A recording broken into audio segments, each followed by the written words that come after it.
오늘 본문에 보면은 이제 예수님에 대한 소문이 막 원근각주로 퍼져나가서 이제 예수님이 머무시는 그 집으로 막 많은 사람들이 지금 몰려들고 있는 상황입니다. 얼마나 많이 몰려왔는지 이제 더 이상 뭐 집 안으로는 들어갈 수도 없을 정도로 그렇게 인산인해를 이루고 있는데, 그 과정에서 이제 이 네 사람이 중풍병자 한 사람을 데리고 와서 도저히 그 집을 이제 뚫고 갈 수가 없으니까 지붕을 뚫고 들것으로 그렇게 예수님 앞으로 인도했다. 그리고 예수님은 그것을 무례함으로 받지 않으시고 귀한 믿음으로 보셔서 중풍병자를 고쳐주셨다. 그러니까 이런 요지의 말씀인데, 이제 지난주에 이제 한 부분을 살펴보았고요. 이제 오늘 다시 이제 이 본문을 가지고 말씀을 살펴보기로 한 거는, 이제 오늘 본문에서 우리 예수님과 관련한 두 가지 중요한 포인트를 좀 함께 나누고 싶어서였습니다.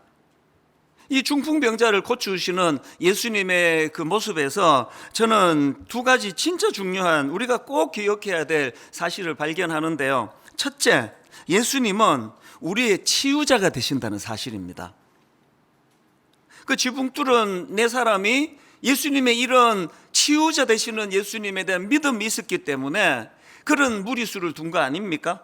그리고 결국 그들의 믿음이 어떤 열매를 가져왔습니까? 오늘 본문 맨 마지막 11절에 보니까 내가 너에게 이르노니 일어나 내 상을 가지고 집으로 가라 하시니, 그랬더니 12절입니다. 그가 일어나 곧 상을 가지고 모든 사람 앞에서 나가거늘.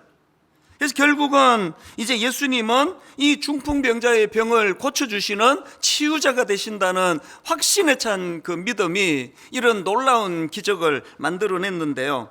저는 이런 차원에서 우리 모두가 다 꼭 기억해야 되는 것, 이 네 사람의 그 믿음이 참 이 한 생명을 살려내는 그런 기적 같은 일을 만들어냈는데, 그 과정에서 우리가 기억해야 되는 게 뭐냐, 믿음이 뭐냐 하면은요, 믿음은 이 현실의 난관을 뚫어내는 에너지라는 겁니다. 믿음은 현실의 난관을 뚫어내는 힘이라는 사실입니다.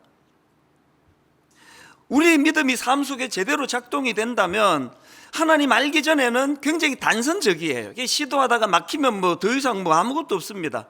그러나 이 뚫어내는 힘이 가져다 주는 것 중에 강력한 건, 우리 하나님이 우주를 창조하신 분이에요. 너무 창의적인 분이에요. 무에서 유를 만드시는 분이에요. 그래서 우리가 그 하나님을 믿는다는 거는 너무나 우리도 그 창의적인 하나님을 닮아간다는 겁니다. 경직이 되고 생각이 굳어지고 그러면, 그래서 참 이 경직된 사람들을 보면은요, 뭐 아니면 도예요. 이쪽 극단이 아니면 저쪽 극단이, 이념도 제가 보면은요, 이쪽 극단의 사람과 저쪽 극단의 사람이 똑같아요. 경직되어 있는 거. 예수 믿는 우리는 그러시면 안 됩니다. 뭐 아니면 도 아닙니다. 걸도 있고 개도 있고 유도 있고, 이 창의적인 거예요. 그 융통성이 있는 겁니다. 이 창의적인 생각이 있으니까 어떻게 해서든지 간에 이거를 뚫어낼 수 있다는 그런 믿음이 에너지를 가져다 주니까 아무도 생각하지 못했던 지붕을 뚫어내는 창의력이 거기서 나오는 거 아닙니까? 일만수도 파수 운동을 선언하고 한동안은 경직이 돼가지고 이제 뭐 큰일 났다, 이게 이 절대로 안 되는 일을 그냥 자다가 일어나가지고 선포했다고 할 때는 아무 생각이 안 났는데요, 다시 이제 믿음이 작동되고 나니까 세상에 이게 30개 교회로 이걸 나눌 생각을 누가 했겠냐고요. 제가 했는데 이거를 어떻게 하게 됐느냐고. 이게 창의적인 거 아닙니까? 지금 뭐 저를 뭐 어떻게 뭐 칭찬하고 이런 게 아니고, 우리가 이 경직을 풀면 창의적인 하나님의 능력이 믿음으로 작동이 될 때 전혀 생각하지 못했던 이런 창의적인 것들을 하나님이 주신다는 그 말씀을 드리고 싶은 겁니다. 저는 오늘 이 설교를 준비하면서 정말 마음에 소원이 생겼습니다. 하나님, 지금 제가 아는 분만 해도 너무나 많은 성도님들이 지금 난관에 봉착해 있는데, 이게 뭐 이제 뭐 이게 돌아갈 수도 없고 뚫고 갈 수도 없고 이런 어려움에 처해 있는데, 오늘 살아계신 하나님께서 이 말씀을 선포할 때에 그들에게도 아버지 유연한 마음을 주시고 난관을 뚫을 수 있는 에너지를 주시고, 무엇보다도 지붕을 뚫는다고 하는 이 창의적인 생각으로 이 길만 고집하는, 그때는 몰랐던 다양한 하나님의 길들이 보여져서 이 상황을 뚫어내는 능력으로 그들의 믿음이 작동되게 해주시기 원합니다. 이런 마음의 소원을 가지고 이 말씀을 제가 준비를 한 거 아닙니까? 그러고 있는데요, 그 유튜브에서 우연히 찬양 하나를 막 뒤진 것도 아니에요. 그 찬양 제목이 나는 믿네, 이런 제목인데요, 가사가 이렇습니다. 내게 허락하신 시련을 통해 나의 믿음 더욱 강하게 자라나고, 험한 산과 골짜기 지나는 동안 주께 더 가까이 나를 이끄시네. 막 이 시련을 뚫어내는 힘이 막 느껴지지 않습니까? 그 다음 가사가 이렇습니다. 내가 겪는 시험이 어렵고 힘겨워도 내 주님보다 크지 않네. 이게 뭐 얼마나 마음의 위로가 되는지 모르겠습니다. 내가 겪는 시험이 어렵고 힘겨워도 내 주님보다 크지 않네.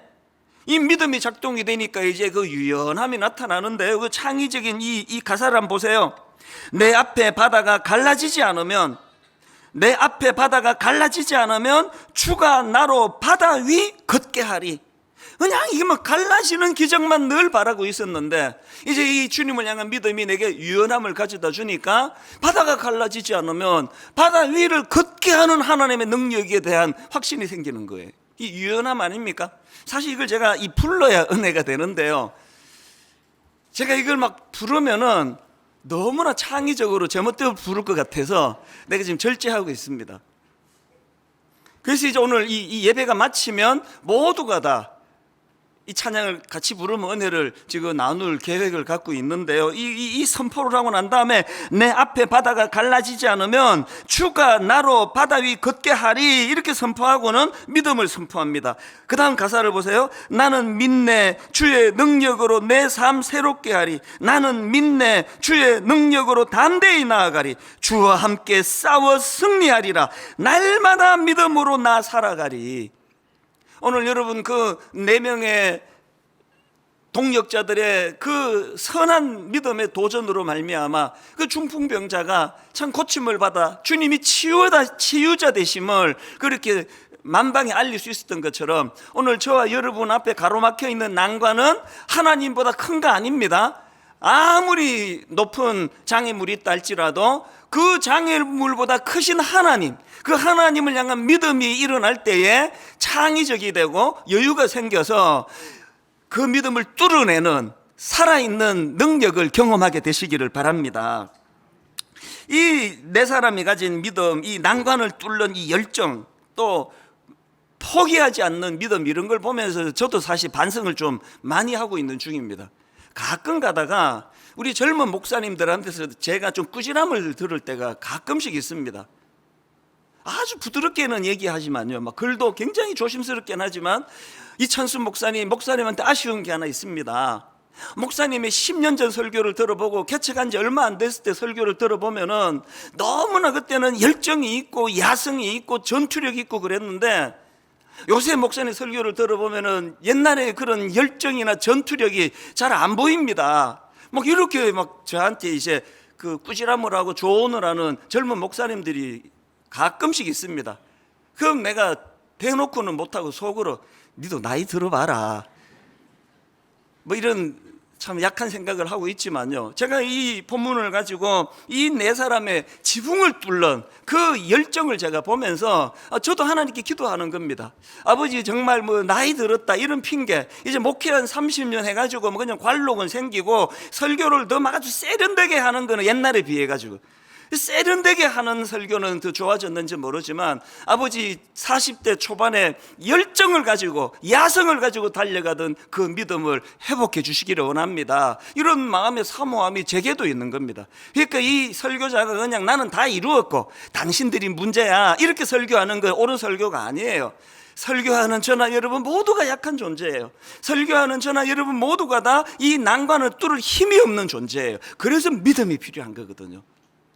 우리가 이 찬양을 하나님 내게 주실 때, 내가 겪는 시험이 어렵고 힘겨워도, 나이가 들어갈수록 자신감이 없어지고 나이가 들어갈수록 그런 열정이 사라진다 할지라도, 내가 겪는 시험이 어렵고 힘겨워도 내 주님보다 크지 않네, 이 믿음이 다시 한번 우리 안에 이 전투력을 회복시켜주는 능력이 되는 줄로 믿으시기를 바랍니다.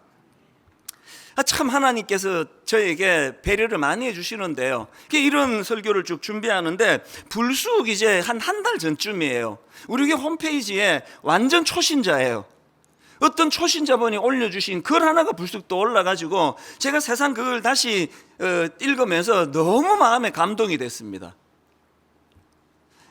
그 내용을 좀 읽어드리겠습니다. 시작부터가 이렇게 시작합니다. 저는 초신자입니다. 1년 반쯤 전 처음 분당 우리 교회 주일 예배에 허겁지겁 혼자 달려가서 예배를 드렸던 날을 기억합니다.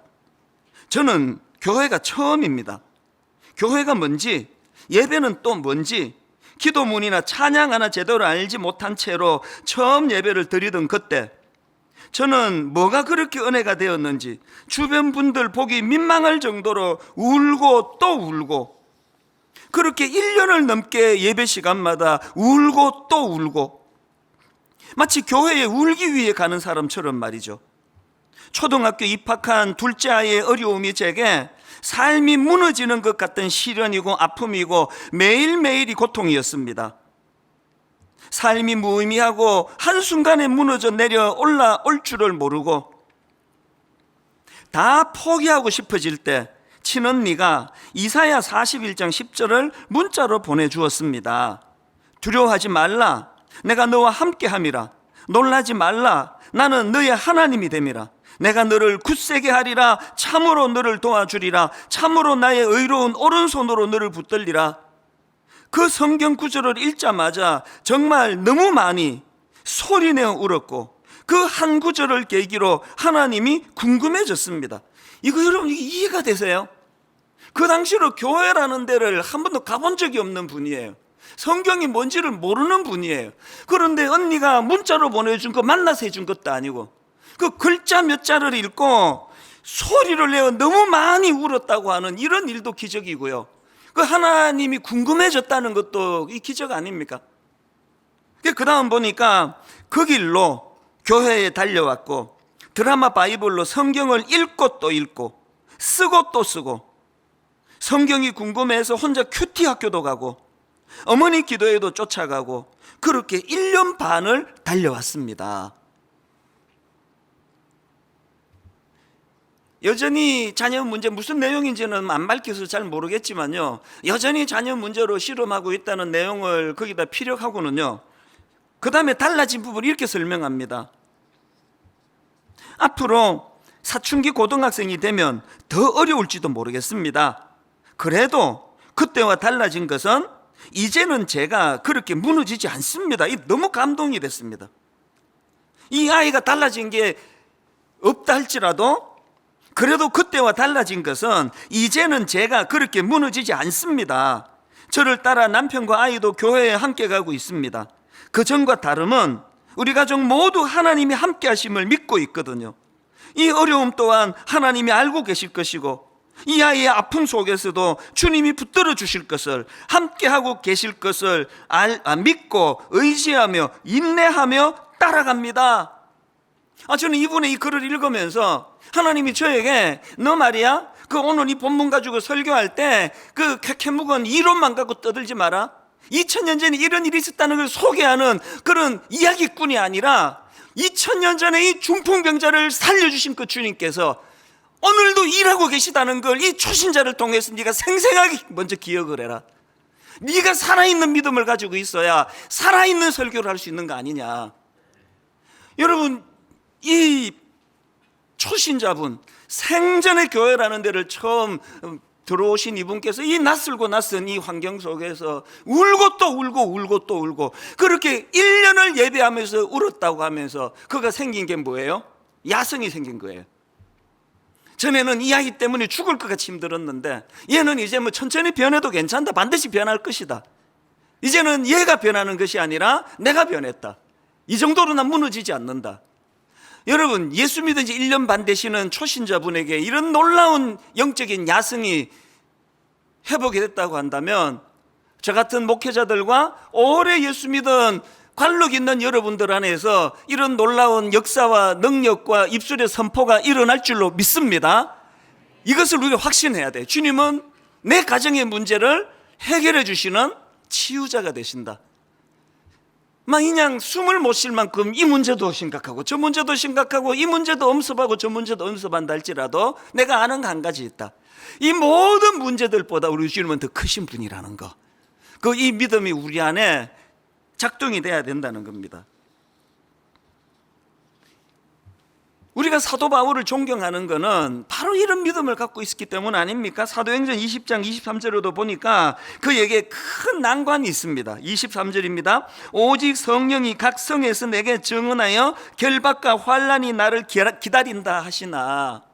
오직 성령이 각 성에서 내게 증언하여 결박과 환난이 나를 기다린다 하시나. 그 다음 24절입니다.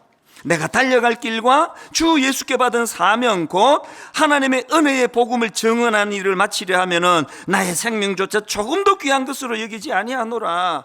여러분, 지금 사도 바울이 자기 앞에 지금 사역을 위하여 달려가면 결박과 환난이라는 난관이 기다리고 있을 것이라고 성령님이 가르쳐 주세요. 성령님은 우리를 속이는 분이 아니에요. 우리가 겪게 될 모든 연약한 것과 아픈 것과 상함을 가리지 않고 다 가르쳐 주세요. 근데 그것 때문에 위축되는 것이 아니라, 그럼에도 불구하고 내가 달려갈 길이 있고 주님께 받은 사명이 있다 한다 할 때는 이런 난관 때문에 내가 주저하지 않겠다. 이게 믿음이거든요. 코로나19 가운데 위축된 이 상황 속에서 저와 여러분에게 이 믿음이 작동되기를 바랍니다. 지루한 코로나19가 지금 계속되고 있습니다. 겨울에는 이제 날 더워지면 없어질 거라 그러더니 5월달 들어와가지고 확진자가 더 늘었다는 기사를 제가 봤거든요. 내년까지 이어갈 거라는 가슴 아픈 전망도 있습니다. 가을 되면 또 한 번 또 이게 한 번 또 막 한 번 또 휩쓸 것이라는 이런 전망도 있습니다. 위축이 되지만 우리 확실히 아는 게 있습니다. 확실히 아는 게 뭡니까? 우리 이것 때문에 망하지 않는다는 거예요.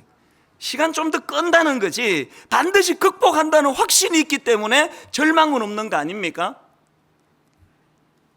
문제보다 크신 하나님이 계시기 때문에 그 하나님을 의지하는 도구로, 오늘의 이 아픈 것들을 그런 하나님을 의지하는 도구로 사용하는 저와 여러분 되시기를 바랍니다. 이게 치유자 되시는 주님을 향한 믿음이 우리에게 필요한 이유고요. 그런가 하면 두 번째로, 예수님은 우리를 치유하시는 치유자가 되시는데 중요한 게 뭐냐? 치유하시되 보다 근원적인 치유를 주시는 분이라는 사실입니다. 5절에 예수님께서 그 중풍병자를 고치는 과정에서 굉장히 독특한 말씀을 하세요. 예수께서 그들의 믿음을 보시고 중풍병자에게 이르시되 작은 자야 내 죄 사함을 받았느니라 하시니, 아니 지금 중풍병자를 고쳐주는 상황이라면 네 병이 나았느니라, 이제 일어날 힘이 생겼느니라, 뭐 이렇게 가야 되는 거 아닙니까? 뜬금없이 네 죄 사함을 받았다. 지금 이 중풍병자가 그 죄책감의 문제를 가지고 심리치료 받으러 온 게 아닙니다. 몸을 못 가누는 그 입장의 육체를 고쳐달라고. 근데 네 죄 사함을 받았느니라. 예수님이 이런 애매한 말씀을 하셔가지고 또 그 현장에 있던 그 서기관들의 강한 저항에 직면하는 거 아닙니까? 7절에 보니까 그 서기관들이 이렇게 마음으로 항변해요. 이 사람이, 예수님입니다, 이 사람이 어찌 이렇게 말하는가, 신성모독이로다.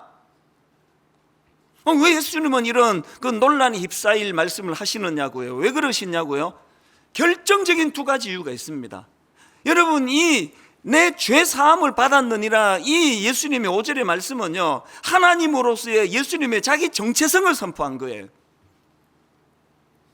7절에서 뒷부분입니다. 이 사람이 어찌 이렇게 말하는가, 신성모독이로다. 오직 하나님 한 분 외에는 누가 능히 죄를 사하겠느냐. 그랬더니 10절에 주님의 반응입니다. 그러나 인자가 땅에서 죄를 사하는 권세가 있는 줄을 너희로 알게 하려 했다는 거예요. 다 알고 하신 거예요. 저항할 거 알고 하셨습니다. 그럼에도 불구하고 예수님은 의사의 정체성이 아닙니다. 하나님의 아들, 메시아, 그런 자기 정체성을 선포해야 되고, 우리는요, 교회 가가지고 병 나았어, 교회 가가지고 살림살이가 좋아졌어, 이러면 이 교회가 아니에요. 이 무속신앙입니다. 교회는요, 병이 나았어가 아니라 그 병을 고쳐주신 분이 예수 그리스도시라는 걸 선포하는 데가 교회예요. 그런가 하면은 예수님이 왜 그 중풍병자에게 이 죄 문제가 해결했다, 왜 이 말씀을 주시는가 하니까요, 중풍병자 편에 서서 보다 근원적인 문제를 해결해 주시기 위해서예요. 그 사실을 선포하기 위해서입니다. 팀 켈러 목사님의 책에서 이런 내용을 잘 설명하고 있는 걸 제가 읽었는데요, 한번 내용을 들어보십시오. 왜 예수님 이런 죄사함의 문제를 선포하셨느냐? 예수님은 중풍병자의 가장 큰 문제를 밝힘으로써 그의 내면 깊은 곳으로 들어가기 원하신다. 그리고는 이제 따옴표를 해가지고 예수님의 마음을 이렇게 피력한 글을 제가 읽었습니다. 네가 나에게 몸만 고쳐달라고 하는 것은 깊이 들어가지 않은 탓이다. 네 마음의 바람이 얼마나 깊은지를 모르고 있다. 너는 네 마음의 바람이 얼마나 깊은지를 너는 모르고 있다. 이렇게 예수님의 마음을 전하고는 그 책에서 신시아 하이메일이라는 사람의 글 하나를 소개하는데요, 이 신시아 하이메일은 어떤 사람인가 하니까 영화관 매표소 직원으로 일하면서 그 배우의 꿈을 꾸면서 그 무명의 배우 시절에 너무나 유명한 배우가 되기를 원하는 사람들이 시간이 가면서 그렇게 유명한 배우가 되는 그런 사람들을 좀 알고 있다는 겁니다. 제 추측에 헐리우드에 있는 영화관인지 어쩐지 모르겠습니다. 이 신시아 하이멜이 보니까 그 무명 배우 시절에 그렇게 인기에 목마르고 명성에 목마르고 대배우에 대한 목마름이 있던 그 사람들이 세월이 흘러가지고 유명한 배우가 되고 명예를 얻고 부를 누리고 해서 가만히 그 사람들을 보니까 여전히, 아니요, 오히려 더 무명 시절보다 짜증이 많아지고 불안감이 많아지고 불면증에 걸리고 이러더라는 거예요. 이거를 이 신시아 하이멜이 어느 그 잡지인지 신문에다가 글을 기고했다는 겁니다. 예수님이 지금 움직이지 못하는 육신의 병 때문에 지금 들것에 실려온 그 병자를 고쳐주시면서 네 죄사함이 받았느니라고 선포하시는 거기에는 예수님의 무슨 배려가 있습니까? 네 지금 생각에는 몸을 움직이지 못하는 이것 때문에 네가 불행한 것 같지만, 이제 이 문제가 해결이 되고 달려가고 뛰어가고 마음대로 육신을 다시 회복한다 하더라도 그게 너를 근원적으로 행복하게 할 수 없단다. 이걸 지금 가르쳐 주시는 거예요. 네 죄사함을 받았느니라 이 선포 속에는요, 아무리 겉으로 잘 되고 부자 되고 막 몸 건강하고 100살까지 살고 다 갖추어도 근원적으로 죄로 말미암아 하나님과 원수되었던 그 상태가 하나님의 죄 사함의 사죄의 은총으로 말미암아 하나님과 화해하고 하나님과의 관계가 회복되지 않고는 네가 절대로 행복할 수가 없어. 이걸 가르쳐 주시는 사건이라는 것입니다.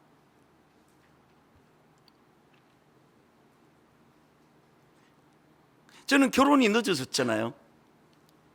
너무너무 장가가고 싶은데 선을 보는 사람들마다 저를 안 좋아하니까 저는 장가를 못 갔기 때문에 늘 마음이 허전하고 뻥 뚫린 것 같고, 근데 잊혀지지가 않아요. 제가 그 청소년 사회 갈 때 애들하고 막 3박 4일 수련회 같이 뒹굴고 먹고 자고 하다가 맨 마지막에 교회 입구에서 이제 걔들 다 집으로 보내고 텅 빈 교회당에 막 죽을 것 같이 마음이 외로웠던 기억이 잊혀지지가 않아요. 너무너무 허전했는데요, 딱 장가가고 6개월 동안에 그게 없어졌어요. 애들 보내줘도 하나도 뭐 외롭지도 않고 그랬는데 조금 시간이 지나니까 이제 그분이 설교를 듣고 계시기 때문에 내가 너무 자세히는 설명을 못 드리는데요, 근원적인 외로움은 없어지지 않는 겁니다. 자녀가 없을 때는 또 그래서 그런 줄 알았습니다. 애를 셋이나 낳았는데도요, 북적북적 그냥 막 온 집이 시끌시끌한데도요 채워지지 않는 빈자리가 있습니다.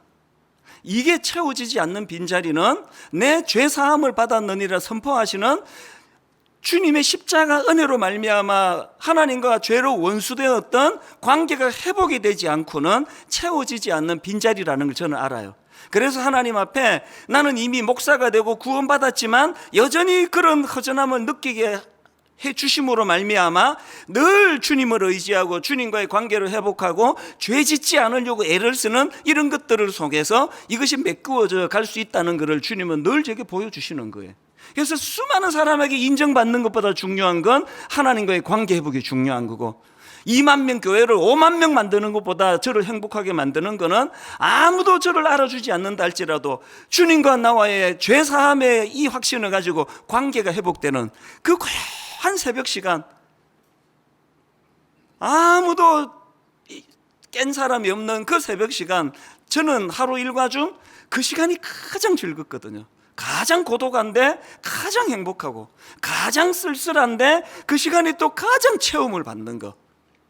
여러분, 육신적인 그 무엇만 구하시고 육신적인 사람들과의 그런 관계만 추구하시는 여러분이 아니라 내 죄사함을 받았느니라 선포하시기 위하여 십자가 지신 그 예수 그리스도를 마음으로 사모하고 그분을 그리워하고 그분과 관계를 늘 갈망하는 믿음의 성도님들 되시기를 바랍니다. 그게 우리를 행복하게 하는 열쇠라는 겁니다. 그래서 저는 이 설교를 준비하는 동안에 어거스틴이 했던 이 한마디를 마음으로 많이 묵상했습니다. 화면으로도 제가 부탁을 드렸는데, 어거스틴의 말입니다. 하나님 안에서 안식을 얻기까지 우리 마음은 결코 안식할 수 없습니다.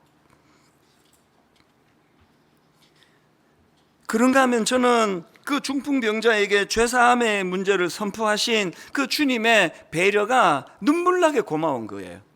왜 주님은 그냥 네가 치료받았다 이게 아니라 왜 죄사함을 받았다 선포를 하느냐? 그거는요, 그 중풍병자가 갖고 있던 이 수치심의 문제를 치유하기 위한 주님의 배려하심이 아닐까, 그렇게 제가 추측해 보는 겁니다.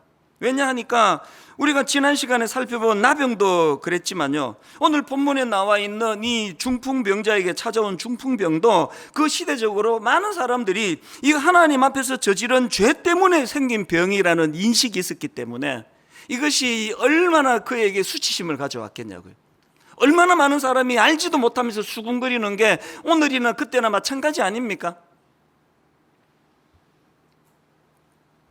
앤디 스탠리가 쓴 책 중에서 내 마음 속에 있는 4가지 적, 이런 제목의 책이 있는데요, 그 우리 마음 속에 있는 4가지 적이 뭔지 아십니까? 첫째가 죄책감입니다. 둘째가 분노고요, 셋째가 탐욕이고, 넷째가 질투심입니다.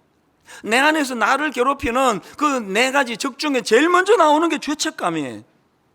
그 중풍병자가 몸을 가누지 못하는 불편함도 자기를 불행하게 만들었지만 그 죄책감의 문제, 이게 죄 때문에 이런 일이 일어났다는데,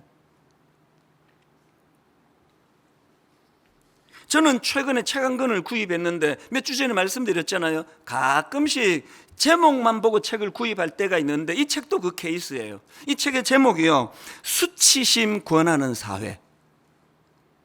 내용도 안 보고 샀습니다. 너무 와닿아가지고. 오늘 우리 시대는요, 수치심 권하는 사회예요. 제가 분당 우리 담임 목사로 슬픈 게 뭔지 아십니까? 어떤 사람들은요, 저를 망하기를 풀꽃 같은 눈으로 지켜보는 느낌이에요. 예배 시간에 단어 하나 잘못 쓰면요, 바로 날라와요. 봐라, 이찬수 목사 말하는 꼴을 좀 봐라. 글 바로 날라옵니다. 수치심 권하는 사회, 이게 너무 와닿는 거예요. 요즘에 제 습관이요, 예배 마치고 나가자마자 물어요. 오늘 또 말 실수한 거 없냐고. 너무 슬퍼요. 저는 우리 아이들에게 시간 내서 미안한 게 있습니다. 잘 키우려고 자극을 주느라고 한 게 오히려 이 아이들에게 수치심을 권하는 일은 없었는가, 이런 제 마음에 오늘 이 중풍병자를 향하신 그 네 죄사함을 받았다, 너 더 이상 이제 수치스러운 거 없다, 너무 위로가 되는 거예요. 최근에 우리 다락방 성경 공부를 제가 준비하면서 큰 은혜를 받은 거, 이거 이제 다락방에서 나누었지만 다락방 참석하지 않은 분들에게도 제가 좀 이걸 나누고 싶어서 한 주 내내 다시 묵상이 됐는데요, 여러분 솔로몬 아시잖아요. 겉으로는 2대 왕, 대단한 껍데기를 가지고 있지만 솔로몬에게 치명적인 출생의 비밀이 있습니다. 그리고 또 솔로몬 이름이 2개라는 거 혹시 여러분 아세요? 솔로몬의 아버지는 여러분이 다 아시다시피 다윗 왕이에요. 뭐 이건 다 아시는데, 그래? 뭐 이런 분이 계시면 뭐 저도 뭐 어떻게 도와드릴 수가 없습니다. 뭐 어지간한 분은 이 솔로몬의 아버지가 다윗이라는 거 다 아시는데요, 엄마가 누군지는 잘 모르세요. 솔로몬의 엄마가 누군가 하니까요, 그 밧세바라고 기억나시죠? 그 유부녀, 목욕하던 여자를 그만 이 다윗이 욕정이 끌어올라 가지고 그 충성스러운 그 남편 자기 신하를 죽이고 그렇게 그냥 성적으로 죄를 짓게 만든 그 슬픈 스토리가, 그게 밧세바와 다윗의 이야기 아닙니까? 솔로몬은요, 욕정에 눈이 멀어가지고 한 가정을 파괴시키고 그렇게 얻은 아내가 솔로몬의 엄마입니다.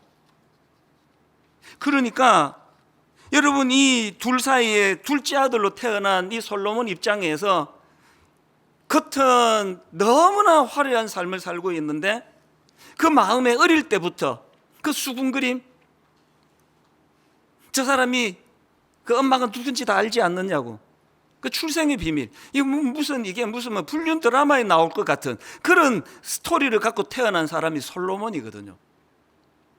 이게 솔로몬이 갖고 있는 아픔인가 하면은, 솔로몬의 이름이 2개라는 거를 아는 분도 많지 않으세요. 이게 어떤 사연이냐? 자, 사무엘하 12장 24절 25절을 보십시오. 다윗이 그의 아내 밧세바를 위로하고 그에게 들어가 그와 동침하였더니 그가 아들을 낳음에 그의 이름을 솔로몬이라 하니라. 이 첫째 이름이 나오죠. 그런데 그 다음 보세요. 여호와께서 그를 사랑하사 선지자 나단을 보내 그의 이름을 여디디아라 하시니. 2번째 이름이 여디디아예요. 이는 여호와께서 사랑하셨기 때문이더라. 여러분, 하나님이 솔로몬에게 새로운 이름 하나를 주셨는데 여디디아예요. 여디디아는 하나님께 사랑받는 자라는 뜻이에요. 제가 이 말씀을 묵상하다가 왜 가슴이 벅차 올랐는지 아십니까? 오늘 이 땅을 살아가는 저와 여러분 모두에게는 우리 내면에 2 이름이 다 있습니다. 솔로몬이라는 이름이 있어요. 감추고 싶고 밝히고 싶지 않고, 누군가가 이것을 거론하면은 견딜 수 없는 마음의 상처와 쓴뿌리가 올라오게 만드는 솔로몬이라는 이름이 있습니다. 그런가 하면은 또 예수 믿은 저나 여러분에게는 여디디아라는 이름이 있습니다. 그런 외적인 그 모습으로 판단하지 아니하고 하나님의 사랑을 받은 존재, 여호와께서 사랑하시는 존재.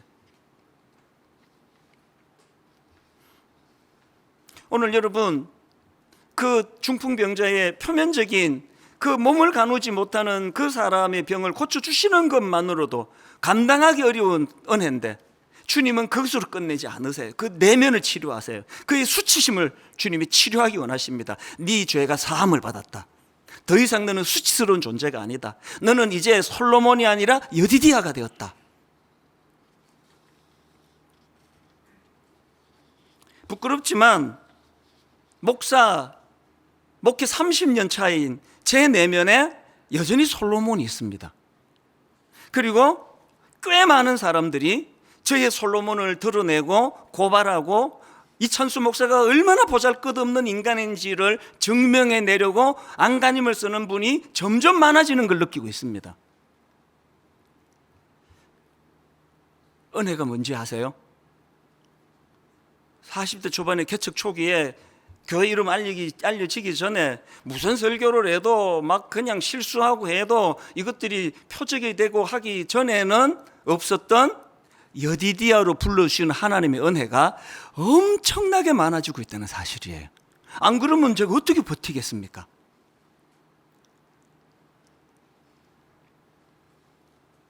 로마서 8장 1절, 그러므로 이제 그리스도 예수 안에 있는 자에게는 결코 정죄함이 없나니. 또 로마서 8장 33절, 누가 능히 하나님께서 택하신 자들을 고발하리요. 또 34절, 누가 정죄하리요. 죽으실 뿐 아니라 다시 살아나신 이는 그리스도 예수시니 그는 하나님 우편에 계신 자요. 그 다음 보세요. 우리를 위하여 간구하시는 자시니라. 뭘 간구합니까? 하나님, 저 초라한 이찬수 목사가 더 이상 솔로몬으로 살지 아니하고 여디디아로 살게 된 인생임을 자각하기를 원합니다. 우리에게 주시는 위로가 그거 아닙니까? 여러분, 더 이상 솔로몬으로 살지 마시기 바랍니다. 못된 것들이 여러분을 너는 솔로몬이야, 너는 솔로몬일 수밖에 없어 아무리 지적을 한다 할지라도 늘 성령 안에서 그분과의 교제가 일어나는 여러분은 아니야, 나는 이제 여디디아야, 나는 이제 솔로몬 아니야. 오늘의 결론을 성경 두 구절을 읽어드리고 마치려고 하는데요, 출애굽기 15장 26절입니다. 제가 두 가지 강조 중에 첫 번째가 여기에 해당됩니다. 이르시되 너희가 너희 하나님 나 여호와의 말을 들어 순종하고 내가 보기에 의를 행하며 내 계명의 귀를 기울이며 내 모든 규례를 지키면 내가 애굽 사람에게 내린 모든 질병 중 하나도 너희에게 내리지 아니하리니 이 선포를 기억하십시오. 나는 너희를 치료하는 여호와임이라. 나는 너희를 치료하는 여호와임이라. 무슨 일로 좌절하고 무슨 일로 이제 전의를 잃어버리셨는지 모르지만 여러분, 그 장애물 앞에서 주저앉아 있는 여러분을 이렇게 세우시는, 치료하시는 하나님이심을 믿으시기를 바랍니다.